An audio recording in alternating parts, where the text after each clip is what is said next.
What's up, this is John Ball. I've made a series breaking down the Pelicans roster. Today we'll be looking at the guard spot. Let me know what you think and what team you'd like to see next, and I hope you enjoy. First off here, Jose Alvarado, fan favorite. Last year he played 15 minutes a game, averaging 6 points, 3 assists, and over a steal. His eye for defense and cheesy plays is what got him some attention, but he still struggles against some of the larger players, standing at only 6 feet in basketball shoes. He's an awesome playmaker. He uses his quickness and shiftiness to rack up 4 assists for each turnover he commits. That's the best assist to turnover efficiency on this Pelicans roster. He's a good scorer too, converting on 50% field goal despite his small stature, and only a lackluster shooter. He shoots 29% from 3. It's not terrible, but he has to take those threes to keep the defense honest so he can make plays by penetrating inside. Going into this year, I don't think growing is a very viable strategy, but being 6 foot doesn't mean everything. Look at the career Chris Paul has had, and he's still having at age 37. In totality, the Chris Paul comparison is not too crazy, at least on the playmaking front.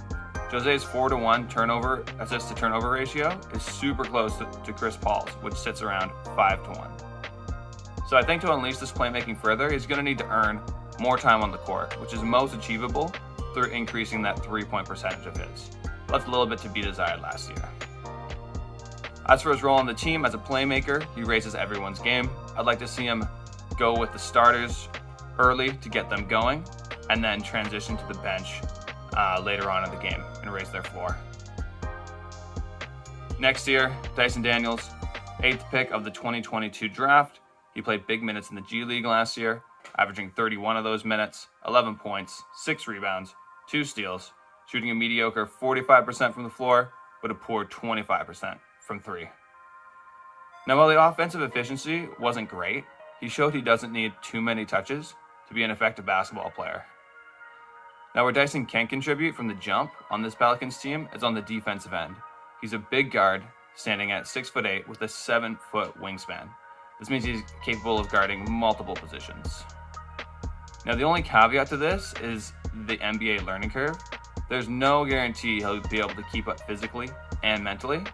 That said, though, I think his year in the G League was smart, since he's already more familiar with the NBA game as opposed to if he'd gone to college, where maybe he would have gained more status. So this year, I think Dyson should get decent minutes, playing defense off of the bench. Next guard up here, Kira Lewis. So last season, he averaged 14 minutes, 6 points, 2 assists on poor 40% field goal and a terrible 22% from 3. Now, Kira was drafted 2 years ago, number 13, and has played off of the bench for the most part. And he's on the comeback this season from a season-ending ACL injury last year. Now, he's a quick guard that can get to the rim, but his athletic ability is the only real promising sign so far, as he lacks the skills to show stellar production in any other facet of the game. I don't see him playing much this year, but injury to others could see him filling in for some minutes. Devonte Graham. So he started at point guard last year until CJ was traded for. In 28 minutes a game, he averaged 12 points and 4 assists. Most of that scoring production came from 3, where he shot a solid 34%. On the inside, though, he struggled, shooting only 36% from the field. Defensively, he wasn't a total liability, but the team did allow less points with him on the bench. Going into next year, though, for Devonte to take his game to the next level, he needs to improve as a scorer inside the 3-point line. If he can gain the defense's respect by converting more of those 2-point attempts, this might improve his playmaking, which sits at a mediocre 3-to-1 ratio today. But this is important because more playmaking will get you more minutes on this roster due to the lack of playmaking from their stars. CJ, Ingram, and Zion, none of them are natural playmakers. CJ McCollum. So after he was traded to the Pelicans during the season last year, CJ played 34 minutes a game, averaging 24 points, 6 assists on elite efficiency, 39% from 3, 49% from the floor. He's the leader of this team with a great combination of experience, skill, and charisma. Looking into next year, his scoring is already elite, and as a 6'3" guard, it's hard to have a huge impact on defense, so I don't see huge avenues for growth there. But to take this team to the next level, CJ needs to improve his playmaking by bumping up that assist to turnover ratio from 2.6 last year, which isn't great, to something over 3. I think this is reasonable to expect, as team chemistry should be better next year with more repetitions.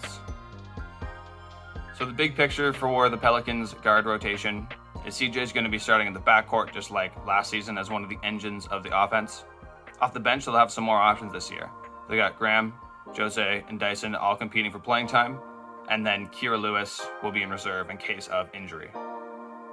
Now, compared to last year, Devonte is definitely going to play less minutes, simply because CJ is now on the team.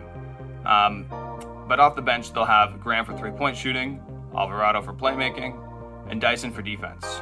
Now, playmaking and defense in particular complement CJ's game, because they're areas he's not the lead in. But that said, Graham's three-point shooting is going to fit with any of the lineups. Anyways, hope you enjoyed. Keep an eye out for my next video in this series on Brandon Ingram and the Pelicans wing position. Peace.